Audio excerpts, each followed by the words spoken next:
Bonjour, mon nom c'est Géraldine Lomard, je suis infirmière à la clinique Saint-Jean aux soins intensifs et je fais partie de la cellule don d'organes, de coordination don d'organes de la clinique. Alors c'est quoi une cellule don d'organes? C'est une cellule qui s'occupe de coordonner la prise en charge d'un patient donneur potentiel quand il est en mort cérébrale. Chaque année, à l'occasion de la journée européenne du don d'organes, nous organisons une journée de sensibilisation où on sensibilise tout le personnel de la clinique présent durant la matinée. Et puis l'après-midi, on s'occupe de sensibiliser le public qui vient visiter Saint-Jean, les patients à Saint-Jean. Le message vraiment principal que l'on souhaite faire passer, c'est finalement, quel que soit votre choix, c'est d'y réfléchir, c'est d'en parler avec vos proches, de prendre une décision, en tout cas, d'en parler avec vos proches. Et le mieux, c'est encore d'aller à la maison communale y déclarer sa volonté au registre national. Alors pourquoi c'est important d'en parler autour de soi, autour de ses proches? C'est parce que sur le terrain, dans la vie, nous, dans notre service, on a souvent des patients qui n'en parlent pas de leur vivant et où les familles finalement refusent qu'on prélève. Ce qui est dommage parce que finalement le patient aurait peut-être été d'accord. La loi nous autorise à prélever chez tous les Belges résidant en Belgique. Mais voilà, dans la vie de tous les jours, c'est pas si évident que ça. Donc le message, c'est quelle que soit sa décision, parlez-en. C'est plus tabou. Ce n'est pas une question de religion, ce n'est pas une question d'âge.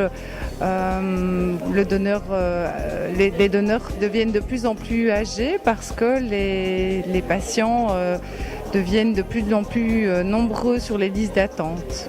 On peut donner le cœur, les poumons, le foie, les reins, mais on peut donner aussi les tissus qui sont moins connus, mais on peut donner les os, les valves cardiaques, les tendons, la peau, la cornée. Donc même si les dons de tissus sont moins connus et ne vont peut-être pas sauver la vie d'un patient, ils vont en tout cas nettement contribuer à améliorer la qualité de vie de beaucoup de patients. Oui, on peut choisir de ne pas donner par exemple ses yeux pour une conviction propre.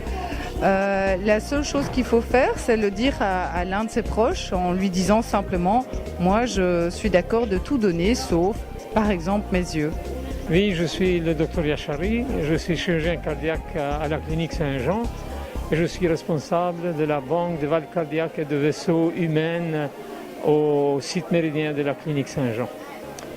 En fait, donc le cœur qui sont non transplantables, ça veut dire que le cœur qu'on ne peut pas utiliser pour transplantation directe chez le patient, on les envoie chez nous pour préparer les valves cardiaques. Donc notre travail consiste en fait en dissection et évaluation morphologique de valves et certains tests de fonction de valves. Alors on le traite, on le cryopréserve et on le stocke jusqu'au moment qu'un ou l'autre patient ont besoin de ces valves. Par contre, le vaisseau vient de donneurs multi-organes, donc de donneurs qui donnent les organes pour transplantation directe, et le vaisseau, on le prend de nouveau pour préparer le greffe vasculaire pour traiter différents patients avec les indications diverses d'utilisation de ce matériel. Bonjour, je suis Xavier Mernier, je suis coordinateur à la banque de tissus des cliniques universitaires Saint-Luc. Nous nous occupons dans notre unité principalement de tout ce qui concerne l'appareil locomoteur et donc du prélèvement jusqu'à la délivrance vers les chirurgiens des tissus de l'appareil locomoteur, c'est-à-dire des os et des tendons. Alors, tous les tissus peuvent être prélevés. Chez nous particulièrement, ce sera tous les os et les tendons qui se trouvent dans le corps, aussi bien au niveau des bras qu'au niveau des jambes. Alors en Belgique, tout le monde peut être donneur. Mais il est important qu'on dispose du consentement de la personne défunte. La meilleure façon pour pouvoir en disposer est que la personne se soit inscrite au registre national, ce qui a une valeur testamentaire, et donc c'est la meilleure certitude que la volonté soit respectée. Cependant, si la personne ne s'est pas inscrite au registre national, il y aura un recueil du consentement de la personne défunte qui sera fait auprès de la famille. On ne va jamais prélever si on n'a pas effectivement cette volonté de la personne défunte. Alors l'intégrité du corps est tout à fait respectée puisque chaque tissu, chaque os qui va être prélevé sera remplacé par une prothèse et donc l'intégrité du corps sera tout à fait semblable au corps qu'il avait, à l'intégrité du corps avant le prélèvement.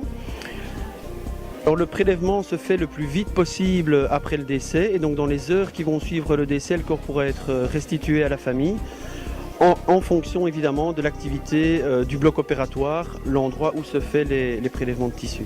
Je m'appelle Tiarkia et je suis bénévole avec Don d'Organes.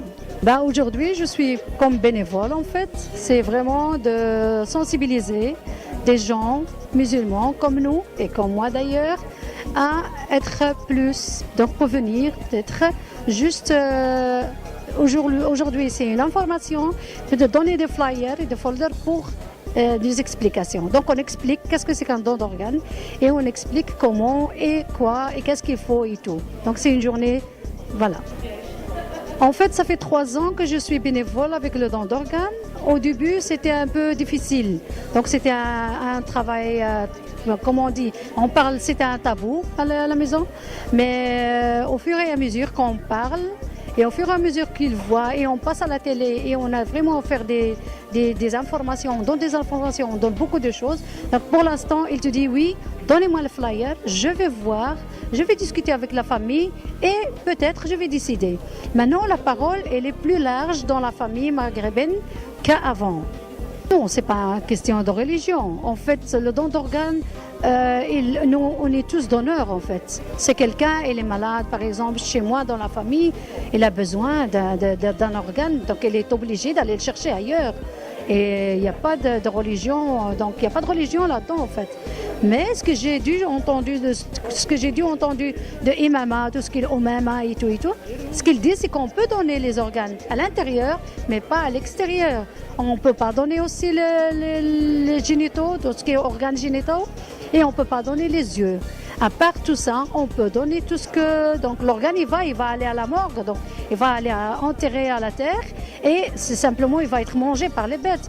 Mais préférable de le donner à quelqu'un qui a besoin. Tout à fait. En fait, l'hôpital, il est conscient, la famille, elle est consciente. Avant de faire quoi que ce soit, il y a vraiment des réunions, ils ont bien informé. Donc le corps, il revient directement à la famille après le prélèvement. Je voulais vraiment vous remercier et remercier tout le monde, tous ceux qui sont avec moi, donc les bénévoles et aussi les responsables qui sont derrière le don d'organes.